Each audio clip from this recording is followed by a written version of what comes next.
cultivating an environment filled with love and joy. That's what we all want for our families, but it's often easier said than done. Authors Chris and Jenni Graebe say parenting can be one of the hardest and yet most rewarding things you will ever do.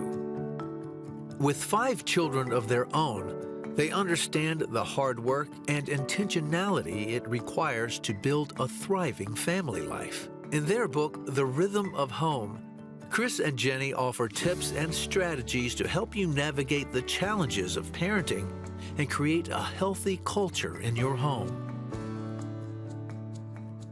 Please welcome to the 700 Club, Chris and Jenni Graebe. It's wonderful to have you both here. Thank you so much for having us. So much to talk about. Everybody wants to have a healthy, happy family, but it's difficult. And you say that the very first element of that that's important is to have a good, solid marriage. So how does one cultivate that? Well, I think, for us, we've been married 20 years now, and I think we realize that, God brought us together first, right? That it starts with us. That kids come and things happen, and you can kind of end up at a place going, how did I get here? Yes. And so that's where we started with this idea of the rhythm of us, which ultimately led to the rhythm of home, but it starts with the rhythm of us first before we can cultivate the rhythm of home. Children are usually quite an addition to a happily married couple, and the rhythm can be a little interrupted, but talk about what you mean when you say rhythm of the home, Jenni. Sure. I mean, the truth is, whether we realize it or not, we all have a rhythm of home. We have a rhythm of us, we have a rhythm of home. We have a set of habits and practices that are shaping us to become a certain kind of couple, to become a certain kind of family. So the question that we need to ask is, do we like the couple and the family that these rhythms are shaping us to become? And if not, what can we do to make some changes so that we can head somewhere good as a family? Well, because it has to be intentional. I mean, you're right, everybody does have a rhythm, but it's not always chosen. By not choosing, we allow life and chaos and interruptions to really shape that. So talk about being intentional about it.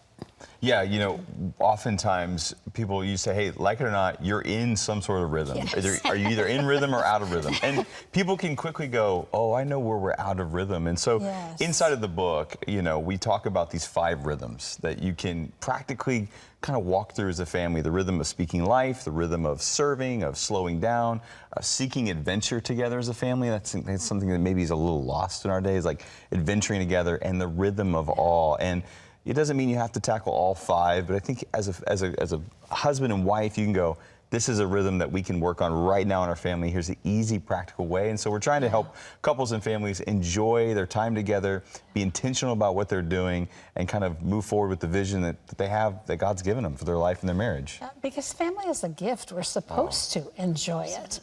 Jenni, talk a little about the rhythm of speaking life into your home. What does that look like? Yeah, that was one of the very first rhythms that we learned from so many mentor couples in our lives.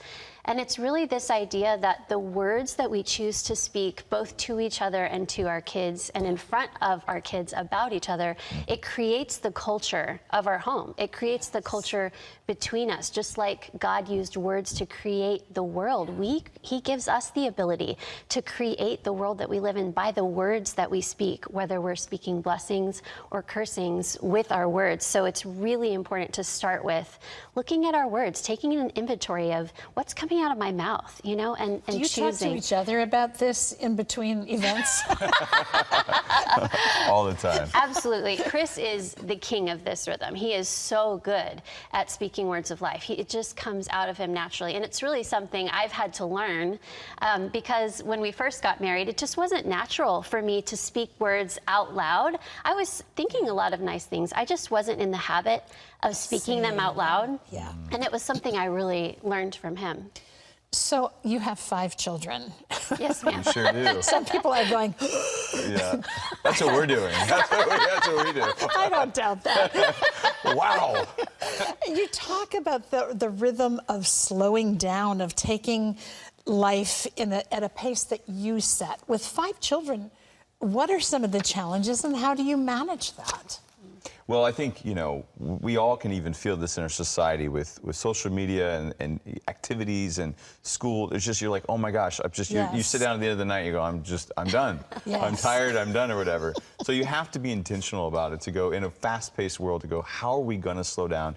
And how do we slow down in the midst of what we're already doing? So it's like, okay, we're gonna have a meal. Well, let's slow down at this meal. Let's put any devices away and let's just really talk to each other. Let's go in the backyard. Let's light a fire. Let's jump on the trampoline as a family. Let's find those moments. Doesn't mean you have to have this grand plan, but you can work it into the world that you already got. Slowing down, talking, being intentional, asking intentional questions at how was your day? What was your high of the day? What was your low of the day? And how do we as a family just kind of breathe for a second, tap into each other, let the Holy Spirit do what he's going to do. And when you slow down, you give him room to move in your life and in your family. When we just think about these things, then moments present themselves and we're ready to go. Then you talk about the rhythm of adventure. I mean, you know, most people are looking for a nap. You're talking about That's adventure. real. What do you even mean by that, and is that doable for people? Yeah, and you know, a big question people ask is, what does the rhythm of adventure have to do with a great marriage? But the truth is, we're all wired for adventure. We all need it. You know, Chris might be more comfortable with other adventures than I am, but I still need it. We all need it. Nobody wants to get to the end of their life and look back on all the things they wish they had done, right? We all want to look back on the life we got to live and marvel at the adventures that God invited us into, that we said yes to, and the life that's available to us on the other side of that. We want to experience all the life that we can together as a family. So do you two then, you're kind of like the coordinators of the rhythms. Do you plan vacations and specific adventures as a family? How do you do that? Yeah, well, you know, the thing about it is an adventure can be, hey, something outside of the regularly scheduled program. Like we're here, hey guys, today we're gonna go to a park.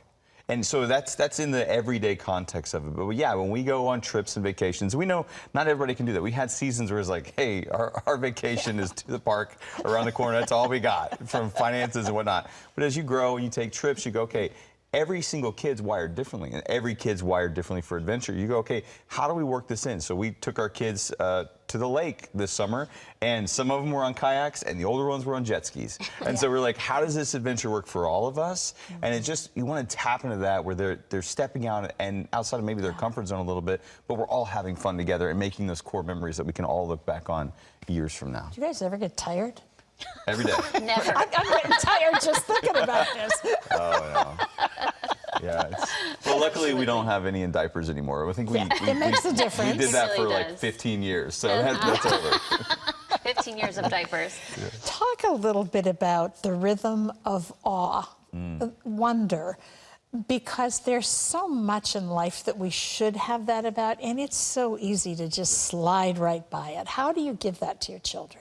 Yeah, arguably my favorite rhythm, right? Because it's very foundational. And when we looked at the couples around us that we admire most, this rhythm was true of everyone across the board.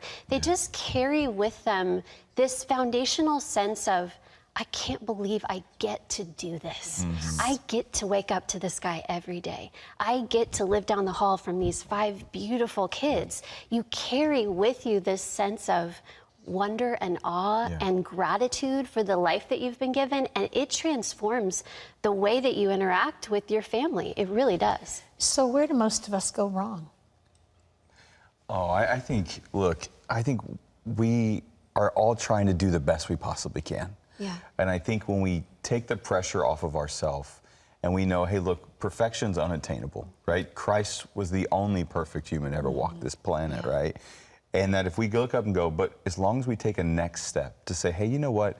I know maybe I've messed up here or there, but today is going to be a new day. This is going to be a moment. And if you can have that perspective of awe, to go like, wow, if we're first in awe of God and understand that he loves us and he's called us, that we can look at our kids, we can look at our spouse and go, okay, I've been given a gift here. Because some people don't have a spouse or they don't have kids. But if you have that blessing and that gift, no matter where you are in that journey, you can lean on the Holy Spirit and know that you're not going to always get it right, but you can lean in and let God guide you. And that's the part where just take that next right step, lean into these rhythms, pick one, dive into one, and let God guide you. And I think you'll find some wins along the way. I love the attitude that we get to.